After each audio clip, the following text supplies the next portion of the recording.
सरफराज।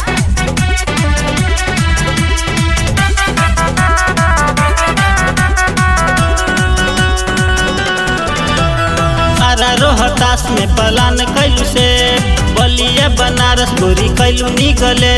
अरे तब का रोहतास में पलान कैलू से बलिया बनारस गोरी कैलू निकले। ऐसन वैसन जिला ना हो, ऐसन वैसन जिला ना हो, गोरा टांगी डार दी। बक्सर जिला हरानी दर्द कवार दी। बक्सर जिला हरानी दर्द कवार दी। अरे हो सब हो गए लगा।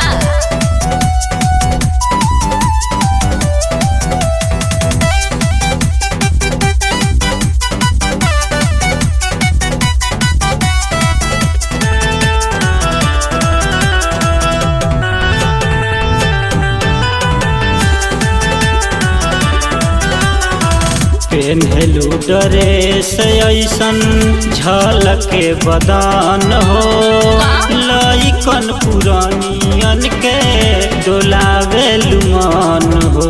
अरे यही अदा पे तो सब फिदा बा।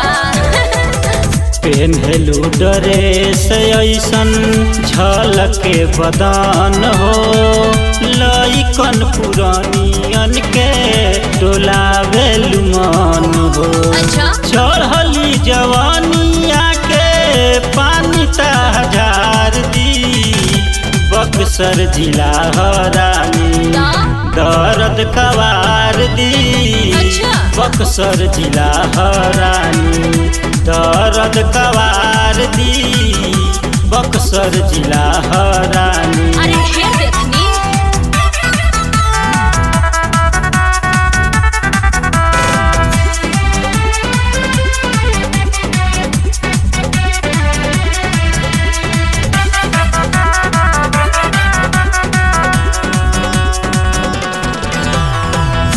अपना अदा से दिल पे बिजली गिरावेलू।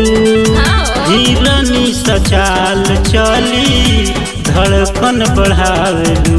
अरे बच के रहा ना तो हार्ट अटैक आ जाई। अपना अदा से दिल पे बिजली गिरावेलू। हिरनी सचाल चली धड़कन बढ़ावेलू। कातिल नजरिया तोहार लग जान मार दी। बक्सर जिला हरानी दर्द कवार दी। बक्सर जिला हरानी दर्द कवार दी।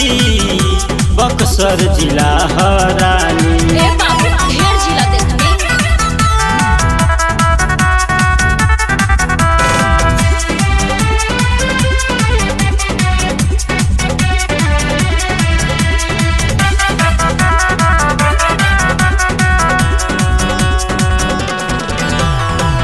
जलवा देखावत बाड़ू 16 बरस में। सुनील सुरीला जी के मनवा न बस में। अरे तो हम का करी सबके हे हाल होकेला। जलवा देखावत बाड़ू 16 बरस में। सुनील सुरीला जी के मनवा न बस में। रिस के बना अपन जिंदगी सवार दी। बक्सर जिला हरानी दर्द कवार दी। बक्सर जिला हरानी दर्द कवार दी। बक्सर जिला हरानी।